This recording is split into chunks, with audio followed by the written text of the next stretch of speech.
Colonel Marcus Henley glanced at the maintenance sergeant sitting cross-legged on the armory floor and shook his head dismissively. Martinez is just another desk jockey who thinks she knows weapons because she can field strip an M4 blindfolded, he muttered to his aide. Give her a week in the mountains with real operators, and she'll be crying for mommy.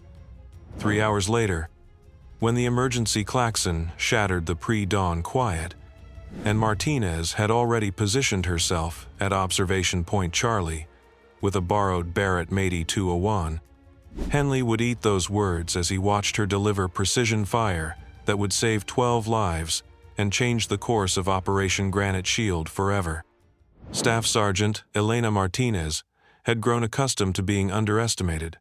At 28, with her regulation-cut auburn hair, unremarkable 5'6" frame, and wire-rimmed glasses, she blended seamlessly into the administrative machinery of Forward Operating Base Sentinel.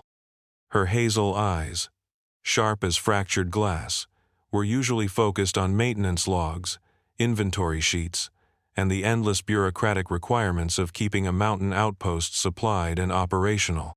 Few knew that those same eyes could calculate windage and elevation adjustments at ranges that made seasoned snipers question the laws of physics. The morning started like any other at FOB Sentinel, perched 200 feet above sea level in the Hindu Kush Mountains of Afghanistan. Martinez arrived at the armory at 430 hours, 2 hours before her official duty shift, to conduct what she called preventive therapy, the meditative process of maintaining weapons systems with surgical precision. She preferred the solitude, the quiet hum of cleaning equipment, and the satisfying click of perfectly fitted components sliding into place. She was working on a Barrett Matey 201 .50 caliber anti-material rifle that had returned from a patrol with complaints about accuracy degradation. The weapon lay disassembled on her workbench like the components of a precision timepiece. As she cleaned each part with methodical care, Martinez noticed something that made her pause. Faint scratches carved into the rifle's receiver, barely visible unless you knew exactly where to look. Tally marks. 37 of them. Martinez! The sharp voice of Colonel Henley echoed through the armory as he entered with his aide, Captain Reynolds. What's the status on the Barrett? Bravo team needs it for a reconnaissance mission this afternoon. Martinez looked up from her work, removing her safety glasses.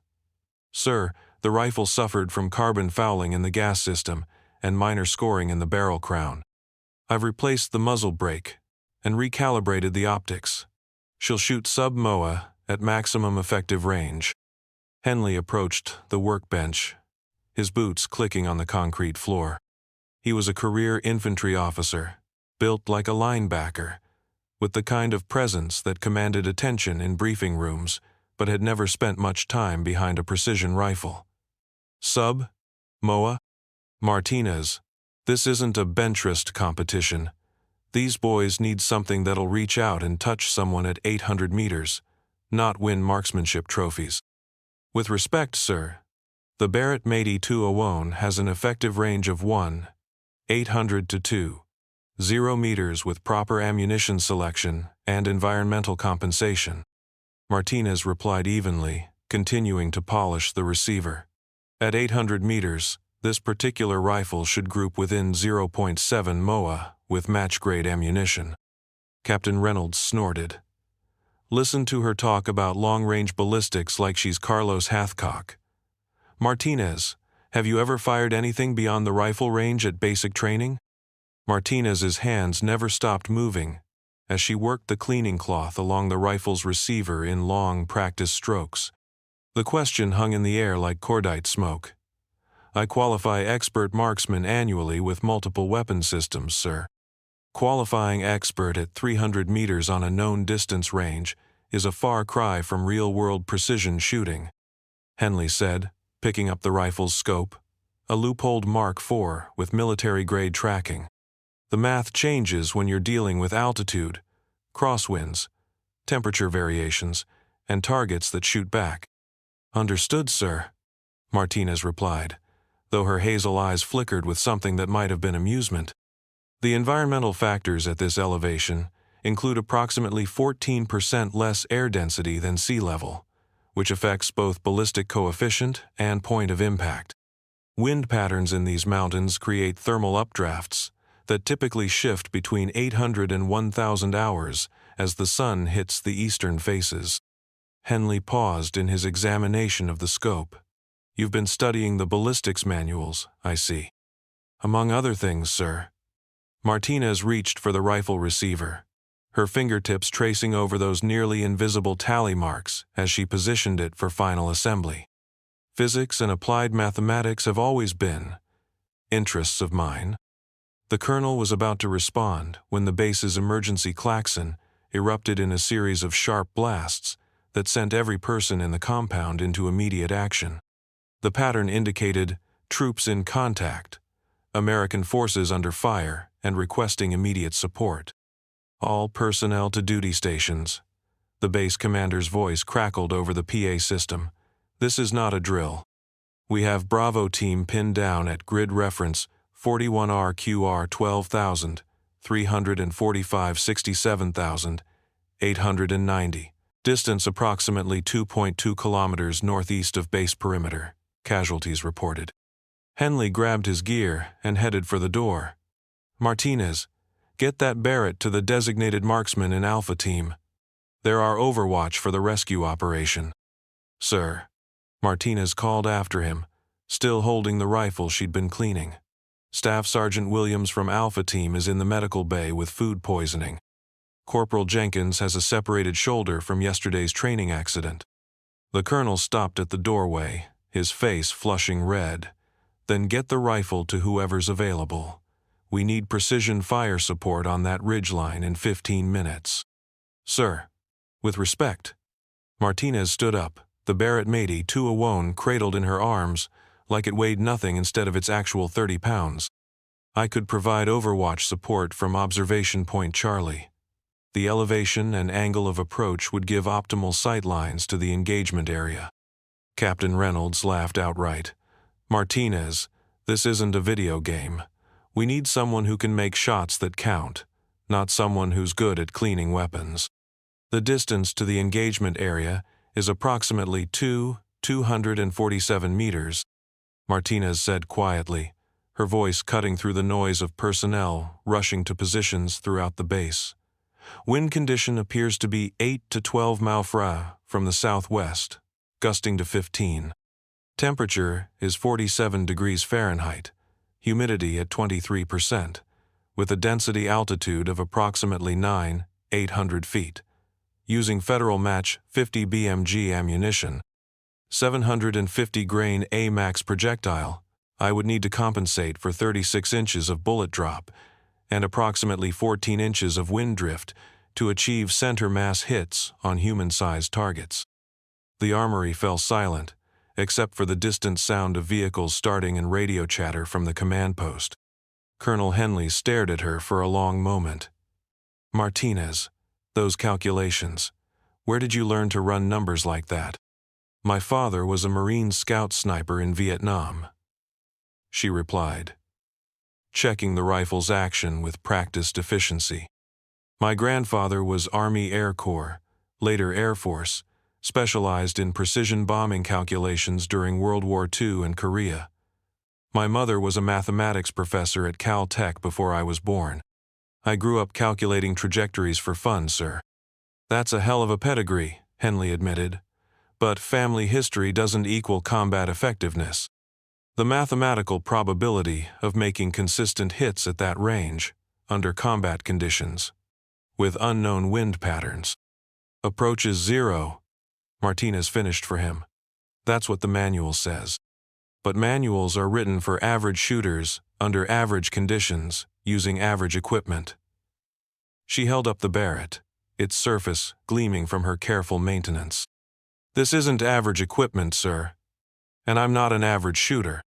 The radio on Henley's belt crackled to life. Granite 6. This is Bravo 2. 7. We're taking effective fire from elevated positions. Enemy snipers have us pinned down in a depression with minimal cover. We've got 2 urgent surgical and 1 Kia. Request immediate precision fire support to suppress enemy positions. Time is critical. Over. Henley looked at Martinez, then at Captain Reynolds, then back at Martinez. What exactly are you asking for, Sergeant? Permission to provide overwatch and precision fire support from Observation Point Charlie, sir. I can be in position in 12 minutes with proper ammunition selection and range cards for the engagement area. Martinez, if you're wrong about this, if you can't deliver accurate fire when our people are depending on it, good soldiers die. Martinez met his gaze steadily. Sir, I understand the tactical requirements and accept full responsibility for outcomes, but Bravo team is dying right now while we discuss mathematical probabilities. Captain Reynolds stepped forward. Colonel, this is insane. She's a maintenance sergeant, not a sniper. We should wait for proper support assets. Sir, Martinez interjected quietly. There are no other support assets available. The nearest sniper team is 40 minutes out by helicopter, assuming weather permits. Bravo team doesn't have 40 minutes. Henley studied her face, looking for any sign of uncertainty or bravado. What he saw was the calm professionalism of someone who knew exactly what they were capable of. What do you need? Federal Premium 50 BMG match ammunition, 750 grain, A-max projectiles, 20 rounds, and a radio to coordinate with Bravo team's forward observer. And if you miss? Martinez was already moving toward the ammunition locker, her hands steady as she selected cartridges and examined each one for defects. Sir, I don't miss. 12 minutes later, Martinez was prone behind the Barrett M8201 at Observation Point Charlie, a reinforced position carved into the mountainside that provided commanding views of the valleys below. Through the loopholed scope, she could see the smoke rising from Bravo team's position 247 meters northeast. The enemy positions were visible as muzzle flashes and movement among the rocks on the opposing ridgeline. Granite 6, this is Overwatch 7. Martinez spoke into her radio headset, using the call sign she'd been assigned for the mission. I have visual on Bravo team's position and 3 confirmed enemy positions. Range to primary target is 247 meters. Environmental conditions. Wind southwest at 10 miles per hour, gusting to 15, temperature 47 degrees, humidity 23%. Request clearance to engage. Colonel Henley's voice crackled back through the radio. Overwatch 7, you are cleared hot. Bravo team, you have precision fire support incoming. Mark your targets. Overwatch 7, this is Bravo 2. 7 actual. Came the voice of Lieutenant Morrison, Bravo team's leader. Primary target is enemy sniper position at your 2 o'clock, approximately 200 meters upslope from our position. He's got us completely pinned down. Secondary targets are machine gun positions flanking the primary. Martinez adjusted her scope's elevation turret with precise clicks, each adjustment calculated for the extreme range and environmental conditions. At 247 meters, the 50 caliber projectile would take approximately 3.2 seconds to reach its target, dropping nearly 3 feet from its initial trajectory due to gravity. The crosswind would push the bullet 14 inches to the left, requiring compensation that demanded absolute precision in scope adjustment. Bravo 2, 7. This is Overwatch 7. I have target acquisition on the primary position. 1 shooter is visible, approximately 200 meters northeast of your position behind a large boulder. Confirm this is your primary threat. That's affirmed. Overwatch 7. That bastard has been putting accurate fire on us for the last 20 minutes. We can't move without drawing his attention. Martinez controlled her breathing, feeling her heart rate slow to the methodical rhythm she'd learned years ago. The enemy sniper was partially concealed, presenting a target roughly 18 inches wide. The exposed portion of his torso as he positioned himself to fire down at Bravo team. At over 2 kilometers distance, hitting an 18-inch target required mathematical precision that most shooters couldn't achieve under ideal conditions, let alone during active combat.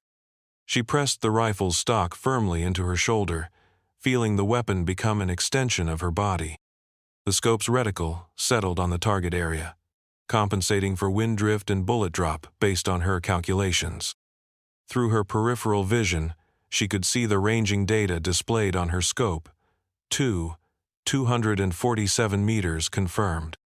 Bravo 27, shot out, Martinez transmitted, her finger applying smooth, straight-back pressure to Barrett's trigger. The rifle erupted with a thunderous report that echoed across the mountainside. The .50 caliber projectile left the barrel at 850 feet per second, cutting through the thin mountain air on a precisely calculated trajectory. Martinez kept the scope on target, watching the point of impact through Leupold's powerful magnification. 3.2 seconds later, the 750-grain projectile struck the enemy sniper center mass. The impact visible even at extreme range as the target dropped immediately out of sight. "Holy shit," came Lieutenant Morrison's voice over the radio. "Overwatch 7, that's a confirmed kill. How the hell did you make that shot?" Bravo 2. 7. Continue mission. I have additional targets. Martinez replied calmly, already adjusting her aim point for the secondary machine gun position. Physics and applied mathematics. The second shot came 18 seconds later, targeting a machine gunner who had repositioned to continue suppressing Bravo team. Range: 156 meters. The projectile found its mark with surgical precision, eliminating the threat and allowing Bravo team to begin movement toward better cover. A third shot followed 31 seconds after that, engaging a target at 334 meters who had been attempting to flank Bravo team's position. The range was beyond what most military manuals considered practical for consistent hits, but Martinez's careful calculations and flawless execution made the impossible seem routine. All granite elements. This is Bravo 27 actual. Lieutenant Morrison's voice carried a mixture of amazement and relief. Enemy positions neutralized by precision fire support. We are moving to extract casualties. Outstanding shooting. Overwatch 7. Outstanding. Back at FOB Sentinel, Colonel Henley stood in the command post, listening to the radio traffic with growing disbelief.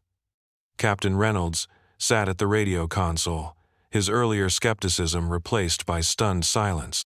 "Sir," came Martinez's calm voice over the radio. "Bravo 2. 7 has initiated movement. I'm maintaining overwatch on their extraction route. No additional threats observed." "Overwatch 7, Henley replied. "Confirm your engagement results for the record." "Sir, 3 confirmed kills at ranges of 247, 156, and 334 meters respectively. Total engagement time: 4 minutes, 37 seconds. Ammunition expenditure: 3 rounds Federal Premium .50 BMG match grade." Captain Reynolds looked up at Colonel Henley with an expression that suggested his entire worldview had just been reorganized. "Sir, those ranges, that level of accuracy, I've never seen anything like it." "Neither have I," Henley admitted, keying his radio. "Overwatch 7. Maintain position until Bravo team reaches the extraction point. Outstanding work, Sergeant." 23 minutes later, Bravo team had successfully extracted from the engagement area with their casualties, and Martinez had returned to FOB Sentinel. She found Colonel Henley and Captain Reynolds waiting for her in the armory, where she methodically began cleaning the Barrett Matey 201 with the same careful attention she'd shown that morning. "Martinez," Colonel Henley said quietly, "I owe you an apology. What you accomplished out there, those weren't lucky shots." "No, sir, they weren't," Martinez replied, running a cleaning patch through the rifle's barrel, but I wasn't shooting to prove a point. I was shooting to bring our people home. Captain Reynolds stepped forward, still shaking his head. Sergeant, I have to ask, where did you really learn to shoot like that? Because what I witnessed today goes beyond family tradition and mathematics textbooks. Martinez paused in her cleaning routine, considering her response. Sir, my military records show that I enlisted as a supply specialist after completing my bachelor's degree in applied mathematics at MIT.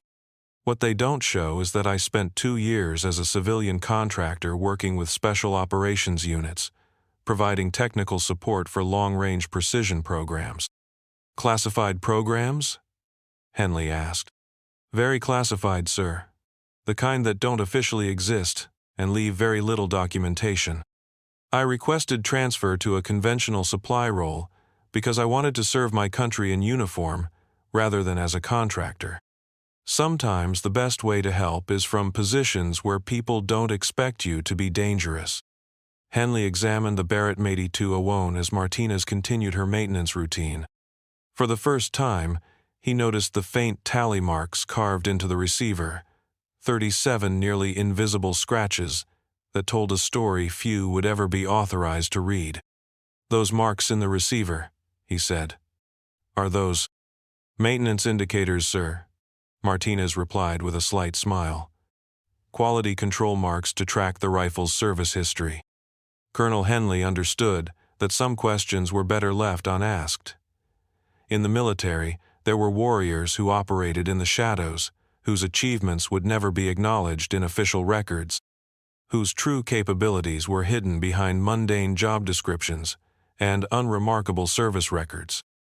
Over the following weeks, word of Martinez's extraordinary shooting spread through the special operations community via the kind of informal networks that connect warriors across service branches. Her telephone began receiving calls from units that didn't officially exist, offering assignments that couldn't be discussed over unsecured lines. But Martinez declined each offer politely, choosing to remain at FOB Sentinel in her role as supply sergeant.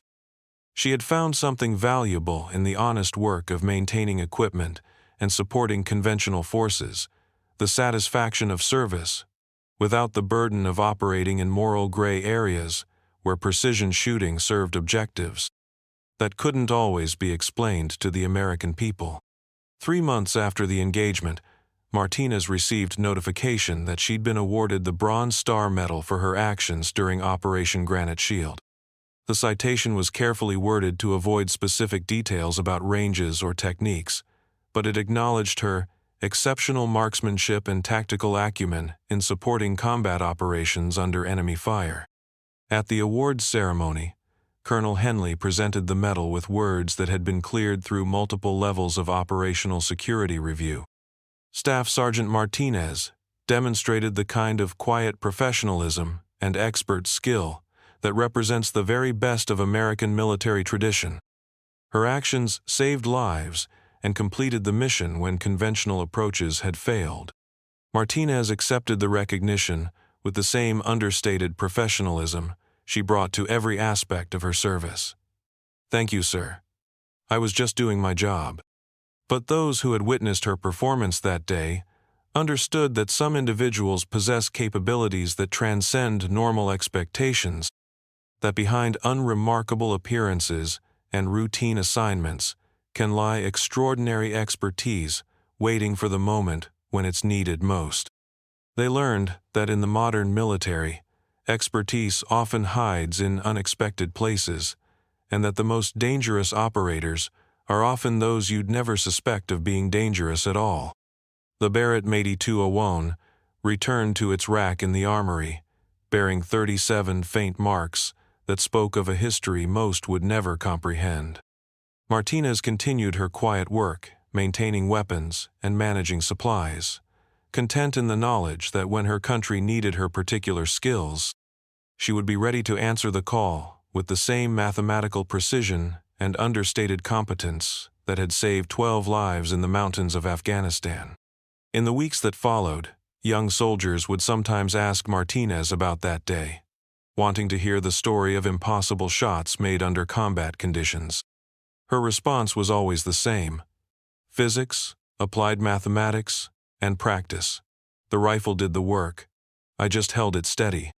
But late at night, when the base was quiet and she was alone in the armory, Martinez would sometimes trace those 37 marks with her fingertip and remember other operations, other rifles. Other times when mathematical precision had been the difference between mission success and catastrophic failure. The marks represented more than confirmed kills.